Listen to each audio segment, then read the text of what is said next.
అందరికీ నమస్తే. Welcome to Srivalli's recipes. ఈరోజు వీడియోలో నేను చూపించే రెసిపీ సగ్గుబియ్యం సేమియా పాయసం. ఇది అందరికీ తెలిసిందే కదా, దీంట్లో కొత్తగా ఏముంది అనుకుంటున్నారా? చాలామంది సగ్గుబియ్యంతో కానీ సేమియాతో కానీ పాయసం చేసినప్పుడు చల్లారిన తర్వాత చిక్కగా అయిపోతుంది. మరికొంతమందికి బెల్లంతో పాయసం చేసేటప్పుడు పాలు విరిగి పాయసం పాడవుతూ ఉంటుంది. అలాంటి ప్రాబ్లమ్స్ ఏం లేకుండా మార్నింగ్ చేసిన సాయంత్రం వరకు అదే పల్చటి కన్సిస్టెన్సీలో ఉండేలాగా పండుగలప్పుడు చాలా ఈజీగా క్విక్గా చేసుకునేలాగా ఈ పాయసాన్ని చూపించబోతున్నాం. ఇక ఆలస్యం చేయకుండా ఈ సేమియా సగ్గుబియ్యం పాయసాన్ని చూసేద్దాం. ముందుగా 1 కప్పు సగ్గుబియ్యాన్ని కనీసం అరగంట నుంచి గంట పాటు నానబెట్టుకోవాలి. ఇప్పుడు ఒక ప్యాన్లో నెయ్యి వేసి దీంట్లో జీడిపప్పు, బాదం, వీటితో పాటు మరి ఏ రకమైన డ్రై ఫ్రూట్స్ అయినా వేసుకోవచ్చు. వీటన్నిటిని బాగా ఎర్రగా వచ్చేంత వరకు వేపి పక్కకు తీసి పెట్టుకోవాలి.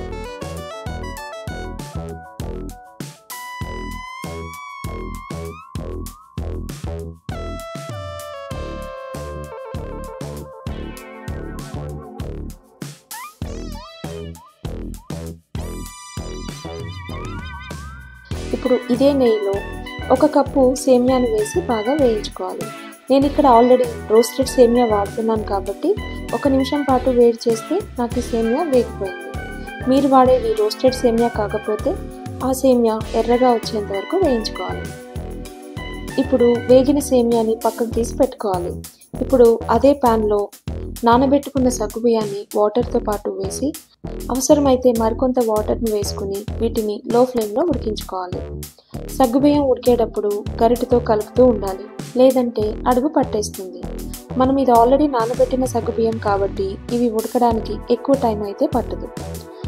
ఇలా చూపిస్తున్న విధంగా సగ్గుబియ్యం ఒక 80% వరకు ఉడికిన తర్వాత దీంట్లో నెయ్యిలో వేయించిన సేమియా కూడా వేసి రెండింటిని మెత్తగా అయ్యేంత వరకు ఉడికించుకోవాలి.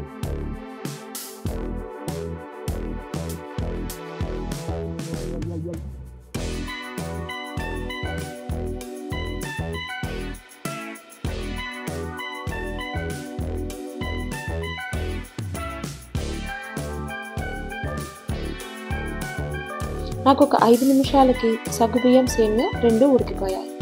ఇప్పుడు వీటిలో ఒక 1/2 టీ స్పూన్ వరకు యాలకుల పొడి వేసుకోవాలి.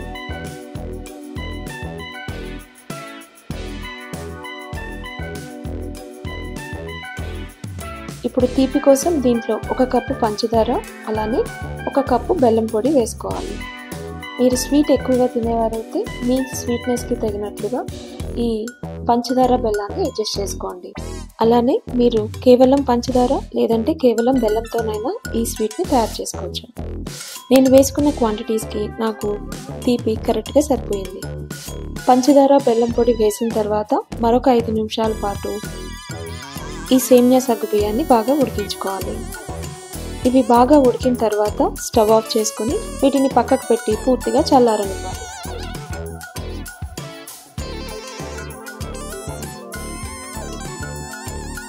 ఇప్పుడు 1 లీటర్ పాలను స్లో ఫ్లేమ్లో బాగా మరిగించుకోవాలి.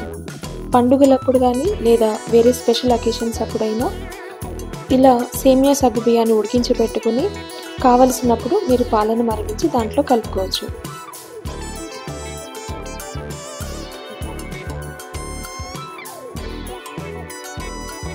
ఇలా పాలు బాగా మరిగిన తర్వాత ఈ పాలని మనం ఆల్రెడీ చల్లార్చి పెట్టుకున్న సేమియా సగ్గుబియ్యం మిశ్రమంలో వేసి బాగా కలుపుకోవాలి. మీరు ఈ పద్ధతిలో కనుక సేమియా సగ్గుబియ్యం పాయసాన్ని ప్రిపేర్ చేస్తే అసలు పాలు విరిగే ఛాన్స్ ఉండదు. అలానే ఎంతసేపు అయినా సాయంత్రం వరకు ఉన్న ఈ పాయసం అస్సలు చిక్కపడదు. మీరు తయారు చేసేటప్పుడు ఏ కన్సిస్టెన్సీలో ఉందో అదే కన్సిస్టెన్సీ ఈవినింగ్ దాకా ఉంటుంది. ఇప్పుడు దీంట్లో మనం వేయించి పెట్టుకున్న డ్రై ఫ్రూట్స్ని కూడా వేసి బాగా కలుపుకొని సర్వ్ చేసుకోవడమే. ఎంతో టేస్టీగా ఉండి సాయంత్రం వరకు ఉన్న అస్సలు చిక్కపడని సేమియా సగ్గుబియ్యం పాయసం రెడీ.